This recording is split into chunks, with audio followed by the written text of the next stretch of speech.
Part 4. The Isle of the Dead. Igraine demanded to see Kynwyn's brooch.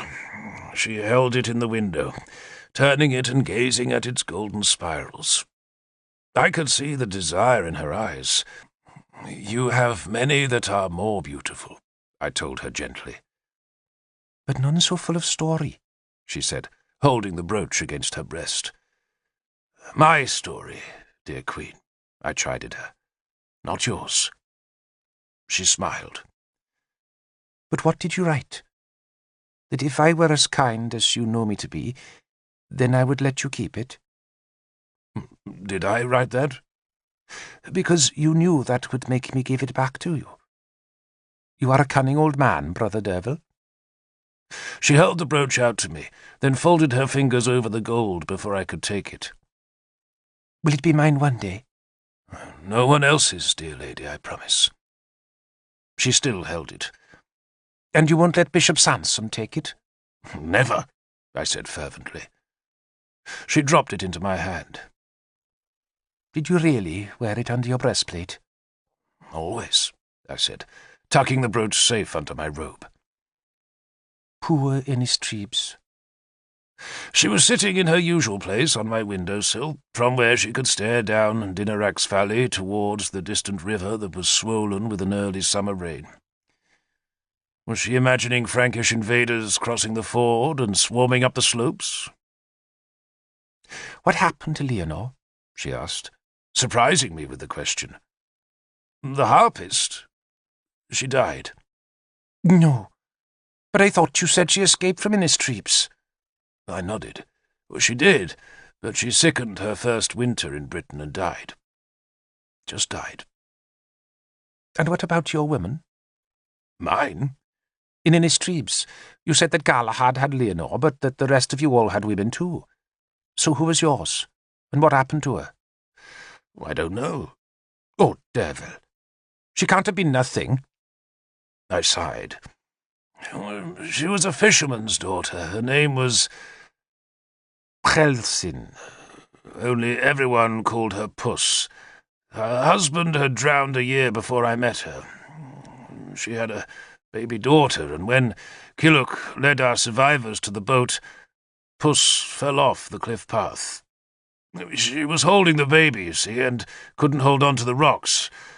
There was chaos, and everyone was panicking and hurrying. It was no one's fault. Though if I had been there, I've often thought Pchelsyn would have lived. She was a sturdy, bright-eyed girl with a quick laugh and an inexhaustible appetite for hard work. A good woman. But if I had saved her life, Merlin would have died. Fate is inexorable." Igraine must have been thinking the same. "I wish I'd met Merlin," she said wistfully. "He'd have liked you," I said. "He always liked pretty women." "But so did Lancelot," she asked quickly. "Oh, yes." "Not boys?" "Not boys." Igraine laughed. This day she was wearing an embroidered dress of blue-dyed linen that suited her fair skin and dark hair. 2 gold torques circled her neck, and a tangle of bracelets rattled on her slim wrist.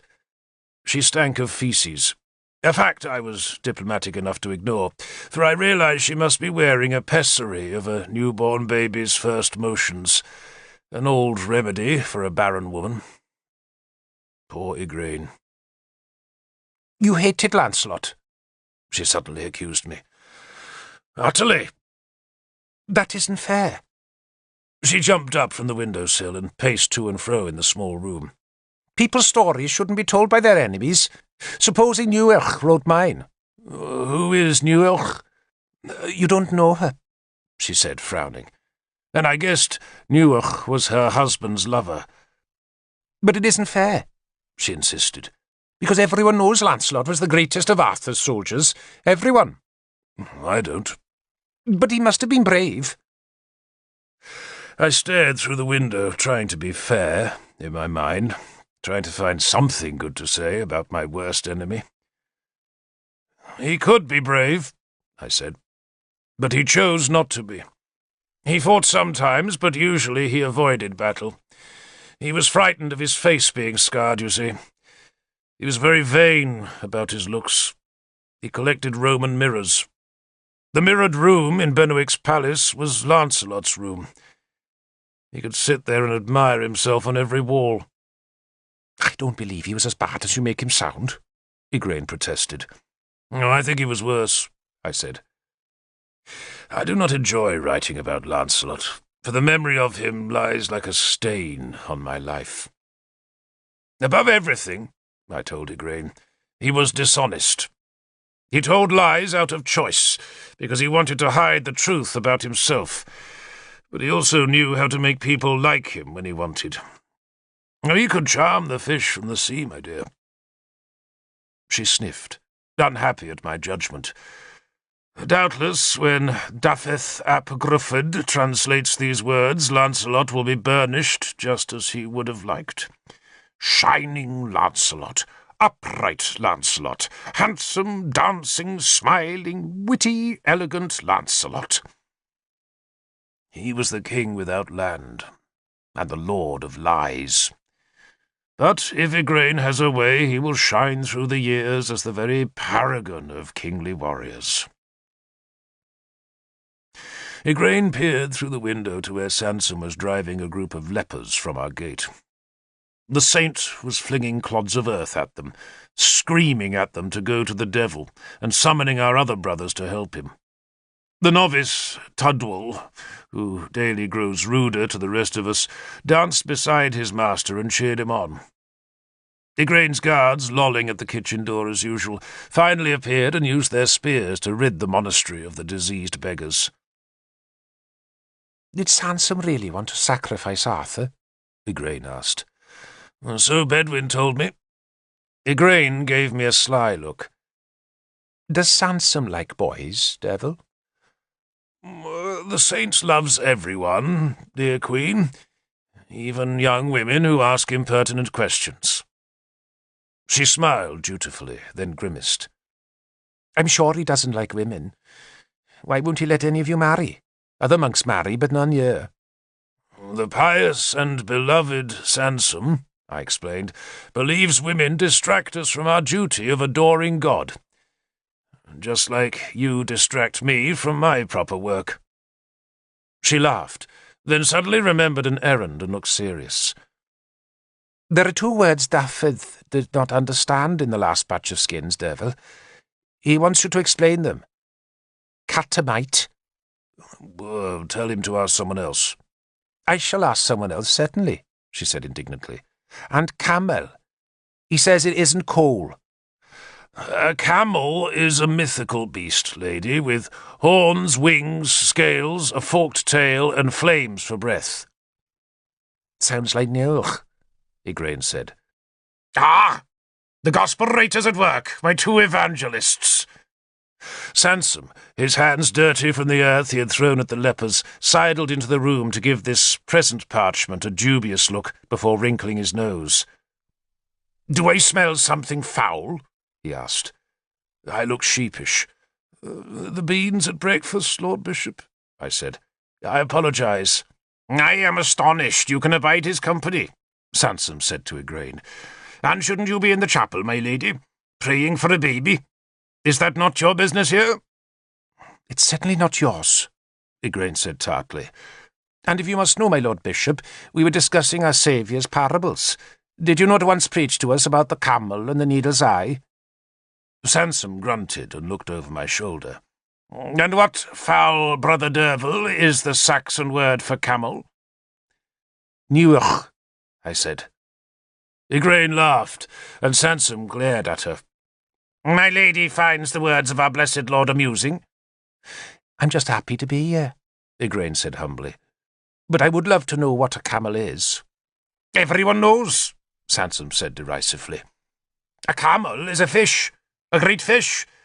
Not unlike, he added slyly, the salmon that your husband sometimes remembers to send to us poor monks. I shall have him send more, Igraine said, with the next batch of Derval's skins. And I know he'll be sending some of those soon, for this Saxon gospel is very dear to the king. It is? Sansom asked suspiciously. Very dear, my Lord Bishop, Igraine said firmly. Oh, she is a clever girl. Very clever. And beautiful, too. King Brockvale is a fool if he takes a lover as well as his queen. But men were ever fools for women. Or some men were. And chief of them, I suppose, was Arthur. Dear Arthur. My lord, my gift-giver, most generous of men, whose tale this is. It was strange to be home, especially as I had no home. I possessed some gold torques and scraps of jewellery, but those, save Kynwyn's brooch, I sold, so that my men would at least have food in their first days back in Britain. My other belongings had all been in Innistribes, and now they formed a part of some Franks' hoard. I was poor, homeless, with nothing more to give to my men, not even a hall in which to feast them. But they forgave me that. They were good men and sworn to my service. Like me, they had left behind anything they could not carry when Innistribes fell. Like me, they were poor, yet none of them complained.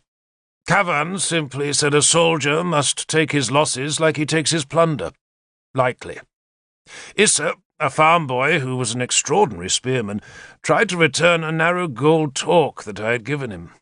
It was not just, he said, that a spearman should wear a gold torque when his captain did not. But I would not take it. So Issa gave it as a token to the girl he had brought home from Benwick, and the next day she ran off with a tramping priest and his band of whores. The countryside was full of such travelling Christians. Missionaries, they called themselves, and almost all of them had a band of women believers who were supposed to assist in the Christian rituals, but who, it was rumoured, were more likely to be used for the seduction of converts to the new religion. Arthur gave me a hall just north of Donovaria, not for my own, since it belonged to an heiress named Gilachd, an orphan, but Arthur made me her protector, a position which usually ended with the ruination of the child and the enrichment of the guardian. Gilad was scarcely 8 years old, and I could have married her had I wanted, and then disposed of her property. Or else I could have sold her hand in marriage to a man willing to buy the bride along with the farmland. But instead, as Arthur had intended, I lived off Gilad's rents and allowed her to grow in peace. Even so, her relatives protested at my appointment. And that very same week of my return from Innistribes, when I had been in Gilachad's hall scarce 2 days, an uncle of hers, a Christian, appealed against my protectorship to Nabur, the Christian magistrate in Donovaria, saying that before his death Gilad's father had promised him the guardianship, and I only managed to keep Arthur's gift by posting my spearmen all around the courthouse. They were in full war gear, with spearheads whetted bright, and their presence somehow persuaded the uncle and his supporters not to press their suit. The town guards were summoned, but one look at my veterans persuaded them that maybe they had better business elsewhere. Nabur complained about returning soldiers committing thuggery in a peaceful town, but when my opponents did not appear in court, he weakly awarded me the judgment. I later heard the uncle had already purchased the opposite verdict from Nabur, and that he was never able to have his money refunded. I appointed one of my men, Tristan, who had lost a foot in a battle in Benwick's woods, as Gilad's steward, and he, like the heiress and her estate, prospered. Arthur summoned me the following week. I found him in the palace hall where he was eating his midday meal with Guinevere. He ordered a couch and more food to be fetched for me. The courtyard outside was crowded with petitioners. "Poor Arthur," Guinevere commented. "One visit home and suddenly every man is complaining about his neighbour or demanding a reduction in rent. Why don't they use the magistrates?" "Because they're not rich enough to bribe them," Arthur said.